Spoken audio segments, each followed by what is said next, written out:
All right, so get this. We're going deep today, really deep. Deep diving. You bet. We're tackling smoking. I mean, this is a topic that's been smoldering literally for ages, right? For a very long time. And, you sent over this Wikipedia article on smoking, Mm-hmm. and wow, it's pretty incredible how much there is to unpack. Mm-hmm. We're going to try to tackle the history of smoking, The history, yeah. the cultural impacts, Uh-huh. the health consequences, all that jazz. So are you ready to light this thing up? I'm fired up, yeah. Awesome. Let's get started. Okay, so rewind with me. Way back, 5000 BCE. Yeah. We're talking before smartphones, even before the wheel, probably. Yeah. And guess what? People were already puffing away. You're already smoking. I know, right? It's crazy. It is. And what's even more interesting, I think, is the fact that early smoking wasn't about, like, relaxing or fitting in or anything like that. It was like a spiritual thing. Whoa. It was woven into rituals, like shamanistic rituals and offerings to gods. So, like, imagine using smoke to connect with the spirit world. No way. Yeah. So it was like a sacred ritual or something. Exactly. It's so wild. And it wasn't just like, one little corner of the world doing this. It was happening all over, Yeah. right? We're talking Babylonians. Okay. We're talking the Chinese, Israelites, early Christians. We're even using incense. Interesting. And then over in the Americas, smoking kind of took its own path. Okay. And it went from those, like, mystical rituals and things Oh, to no. being something that was a source of pleasure. Okay. And then eventually, like, a social tool. So, okay, smoking has this super long, super winding history going all the way back. Yeah. But how did it go from this sacred thing to Right. like the global phenomena that it is today? I mean, was tobacco like the big turning point? Yeah, tobacco definitely played a huge role, especially in the Americas. Okay. And it all really starts in 1612 when this guy, John Rolfe, Okay. he cultivates tobacco as a cash crop in Jamestown, Virginia. And so they called it the golden weed. Well, yeah, it was like, an economic boom. Oh, absolutely. Right. Yeah, the demand for tobacco just exploded. Oh. And it really fueled westward expansion and just shaped the landscape of America. But there's also a dark side to this golden weed. Uh-oh. It also fueled the use of indentured servants Okay. and tragically, even slavery. It's crazy to think that something that started out as like I know. a spiritual thing, Mhm. could end up having such a dark impact. Absolutely. So tobacco's spreading like crazy, but were people cool with this? I mean, someone had to have some doubts about this. Oh, yeah, there was pushback for sure. Okay. State leaders, Yeah. religious leaders, they saw smoking as a threat to morality, Uh-huh. public health, all throughout history. Come on, you've got to have a story about this. Of course I do. Lay it on me. Okay, so picture this. Murad IV, the Sultan of the Ottoman Empire, back in the 1600s, tries to ban smoking. Whoa, really? Yeah. The whole thing? He was convinced it was undermining public morality. Yay. And he even went so far as to, like, disguise himself Right. to catch people smoking in the act. Oh my gosh. Like a sultan undercover busting smokers, that's intense. Mm-hmm. But did it work? Did people actually stop smoking? Well, not really. Uh-huh. Like, a lot of attempts to control what people do. Right. It wasn't all that successful. I see. So despite his efforts, and, even other rulers tried this, like Yeah. the Chongzhen Emperor of China and even some Japanese shoguns, they all tried to restrict smoking, but people just kept on puffing. So basically, even with all the moral objections, even with like health concerns starting to bubble up, Yeah. the money, the economic benefits of tobacco, it just won out, right? Yeah, it's kind of a classic tale, right? Yeah, Power and profit. exactly. So how did we get from like pipes and hookahs Yeah. to the cigarettes that we know today? Was it like a slow change, or was it like, boom, suddenly everyone's smoking cigarettes? Yeah, it was kind of an interesting mix of social stuff and, like, technological advancements. Yeah. So you've got the American Civil War Okay.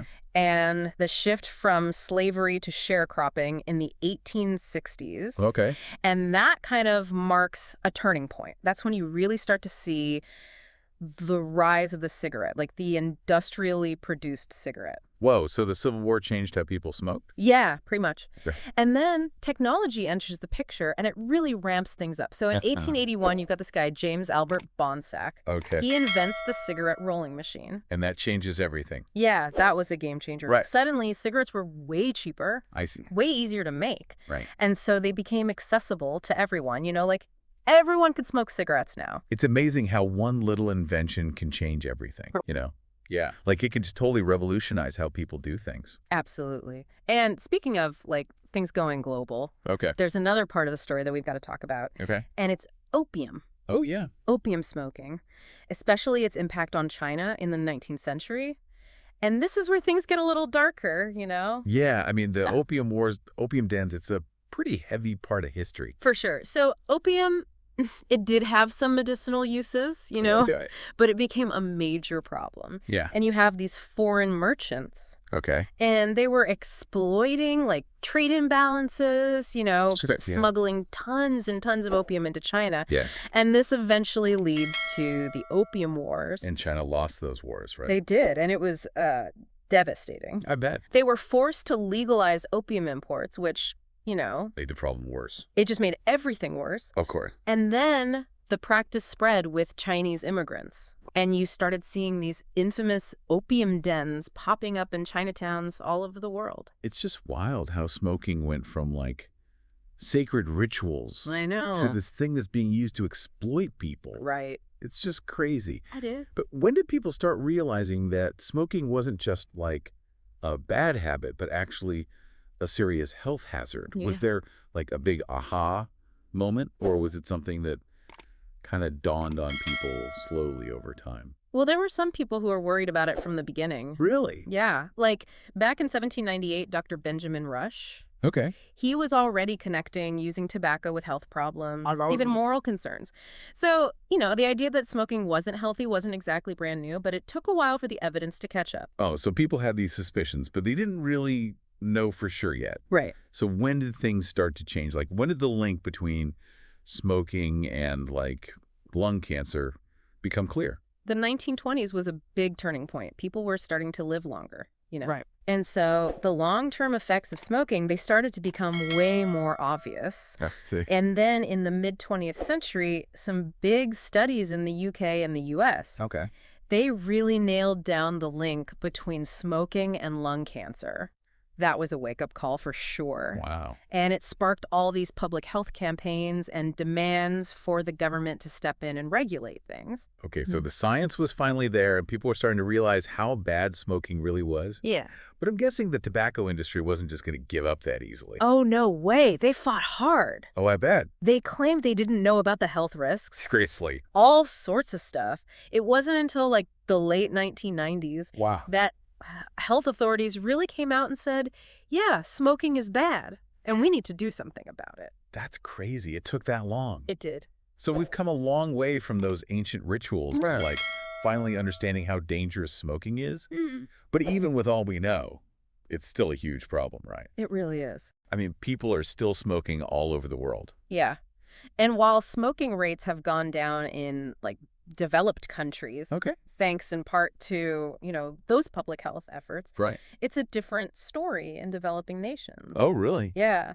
Smoking is still seen as modern, sophisticated, and rates are actually going up in those places. It's like this weird back and forth, isn't it? Like, we know it's bad, but it's still appealing to some people. It is. So we've talked about the history, the culture, the global impact.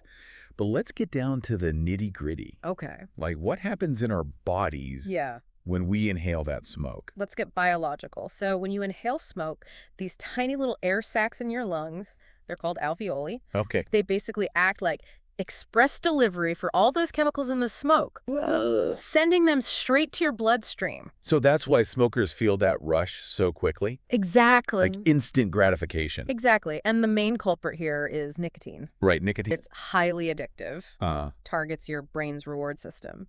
But nicotine, it's just the tip of the iceberg, Yeah, there's all those other nasty things in there too. Right. You're also inhaling a whole mix of thousands of chemicals.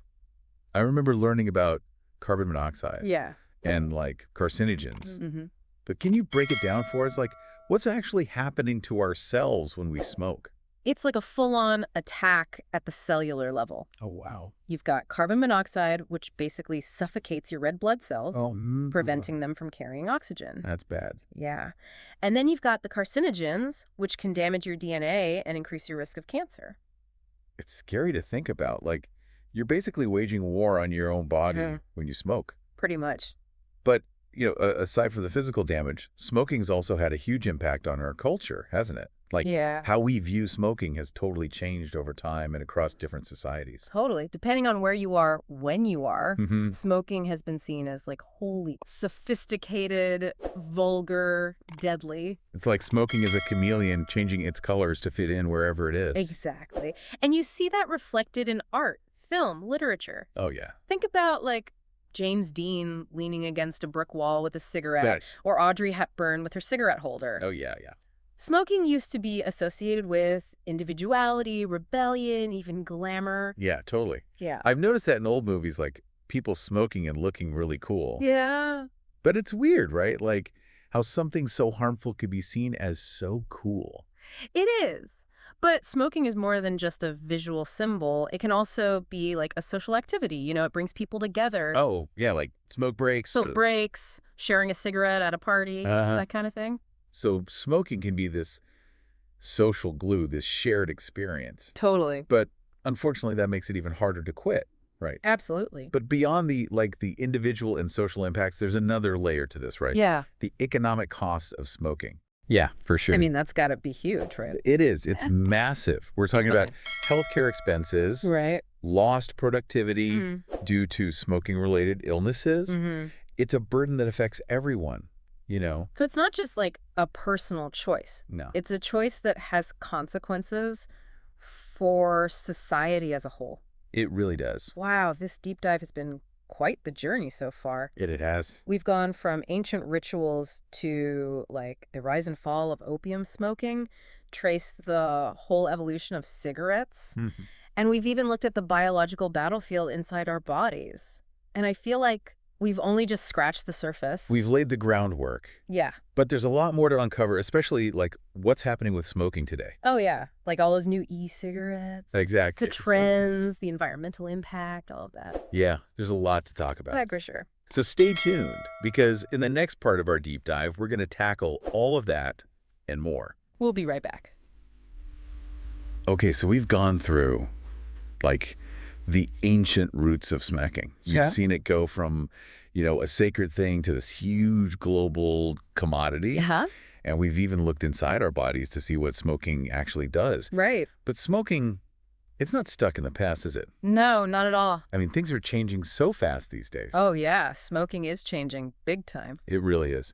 So let's dive into the present. What's happening with smoking today? Like, what are the big trends? Okay, well, one of the biggest things is alternatives to cigarettes. Alternative. Yeah, like vaping, Okay. e-cigarettes, heated tobacco, all these new products. So it's like smoking is going high tech. Yeah, exactly. Right? We've gone from rolling our own cigarettes to mass production. And now it's all gadgets and pods and stuff. Pretty crazy. It is. But are these alternatives actually safer? That's the big question. Yeah. A lot of them are marketed as being less harmful, Okay. but we don't really know for sure yet. I mean, it took us forever to figure out how bad cigarettes were. I know, right? So it makes sense that we're still trying to understand these new things. Yeah, we're kind of in this weird middle ground, Right. right? Moving away from cigarettes, but we don't know what we're moving towards. And that makes it tricky for, people trying to make policies and stuff. It does. Like, should we encourage people to switch to these new products hoping they're safer? Right. Or should we be super cautious, treat them like cigarettes? That's a tough one. Yeah, it is. And it's not just the products themselves, it's how they're being sold, Oh, yeah. The marketing is a whole other thing. It is. Like vaping. Have you noticed how popular it is with young people? It's exploding. I know. Yeah. All those flavors, the cool devices. It's like they're going after a whole new generation. And that's a big worry. Yeah. Because, it's kind of like history repeating itself. Totally. Like those old cigarette ads. Exactly. Remember the Marlboro Man? Yeah. Rugged and cool. Yeah. Yeah, and they worked. So we got to be careful, Right. Make sure we're educating people, especially young people, about the risks. So we've got new products, new marketing, and a whole lot of uncertainty. Right. But what about the smokers themselves? Like, are there any trends in who's smoking and why they're doing it? Well, one thing that's concerning is the gap in smoking rates between different socioeconomic groups. Gap. What do you mean? Like, smoking is more common among lower income people. Really? Yeah, and it's less common among those with higher incomes. So, like, smoking is becoming a rich versus poor thing. It kind of seems that way. And part of it is, cigarettes are expensive. Yeah, that's true. And so for people who are already struggling, it's just another burden. Right. And then there's the whole thing about, like, access to health care Exactly. and living in environments that might be less healthy. Right. Yeah, all of that plays a role. And it creates this cycle where, smoking becomes both a cause and a consequence of these inequalities. It's a complicated situation. It really is. And I imagine those same forces can also shape why people start smoking in the first place. Oh, absolutely. For some people, it's stress, Okay. anxiety. They need a way to keep. Right. For others, it's social. It's how they connect with friends and family. I see.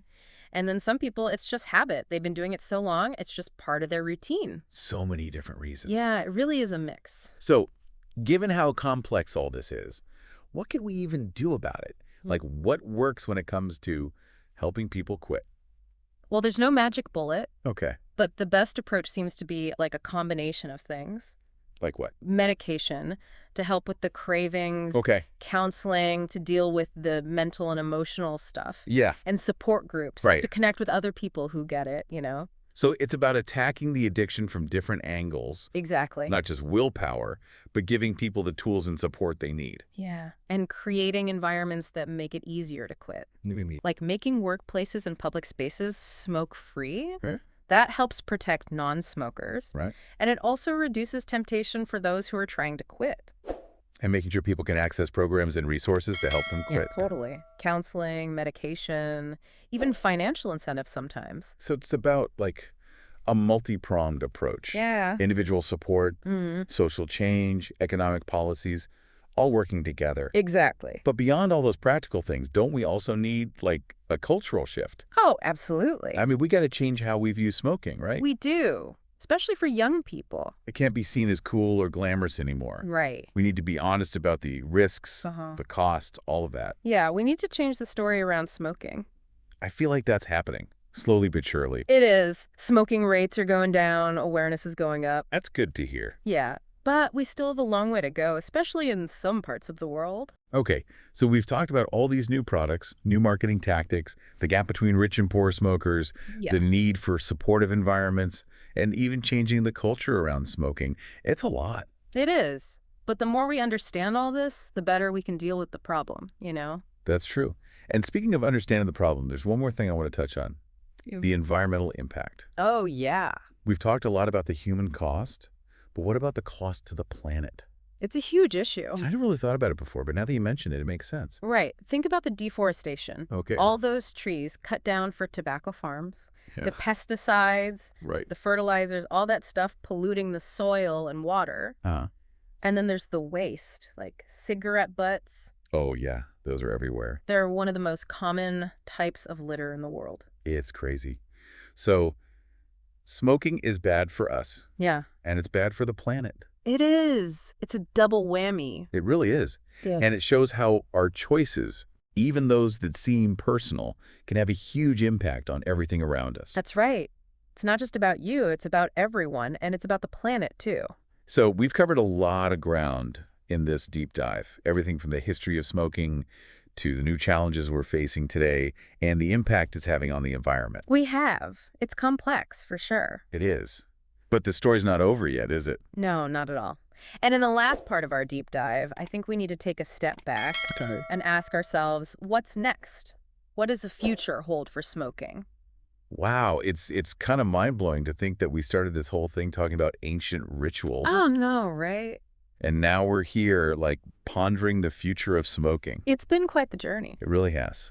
And as we wrap up, I guess the big question is, Yeah. what does that future look like? Okay. I mean, will smoking go the way of, like, the dodo bird? Will it just disappear? Well, I don't think anyone can predict the future, Right. but I do think that we can learn from the past, Yeah, yeah, absolutely. Like, what are some of those lessons, big takeaways from all this? Well, one of the biggest things for me is that smoking, it's not just a personal choice, you know? Right. It's this big, complex social issue, a public health issue, Mm-hmm.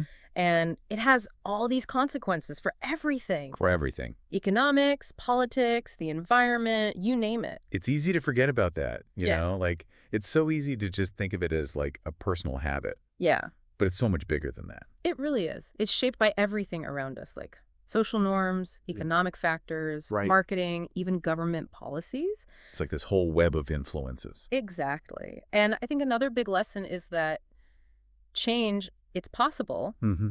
but it's not easy. No, not at all. It's a It process. takes time. Education and this willingness to challenge, these habits and beliefs that have been around for so long. And, I mean, we saw that with the whole anti-smoking movement. Yeah. Right? It took decades of research and, like, people speaking out. Advocacy. Yeah. Public health campaigns to start changing things. You had a long fight. Yeah, it was. And I feel like we're kind of seeing that same fight happening now with vaping. Oh, totally. Right. It's like we're in this gray area Yeah. where we're trying to figure out, okay, is this better? Is it worse? How do we. Yeah, how do we balance the potential benefits, Right. right? Yeah. The potential risks, Yeah, especially for kids. exactly. It's like we're always playing catch up, Yeah. trying to stay ahead of the curve. Mhm. And the tobacco industry is always like coming up with new things. Right. Always adapting. It's a tough battle. It really is. I'm also thinking about what we talked about earlier with the environment Yeah. and the impact of smoking. Mm-hmm. It's a good reminder that, like, even our seemingly personal choices can have, consequences for the planet. They really can. The way we produce tobacco, the way we consume it, Yeah. it has a footprint. Yeah. And it's a big one. Yeah. So as we wrap up this whole deep dive, I'm feeling, I don't know, a mix of things. Yeah. It's been a journey, It has. learning about the history of smoking, but also thinking about the future. Mm-hmm. And I don't know, it gives me hope that we can learn from all of this Uh-huh. and actually make a difference. I think so, too. I hope our listeners are feeling that, too, that, even though this issue is complex, Yeah. we can learn from the past, we can make informed choices, Right. and ultimately we have the power to shape what the future looks like. That's a great way to put it. So thank you so much for taking us on this journey. It's been my pleasure. It really has been fascinating. And to everyone listening, keep learning, keep asking questions, and let's all work together to create a healthier future for ourselves and for the planet. Absolutely.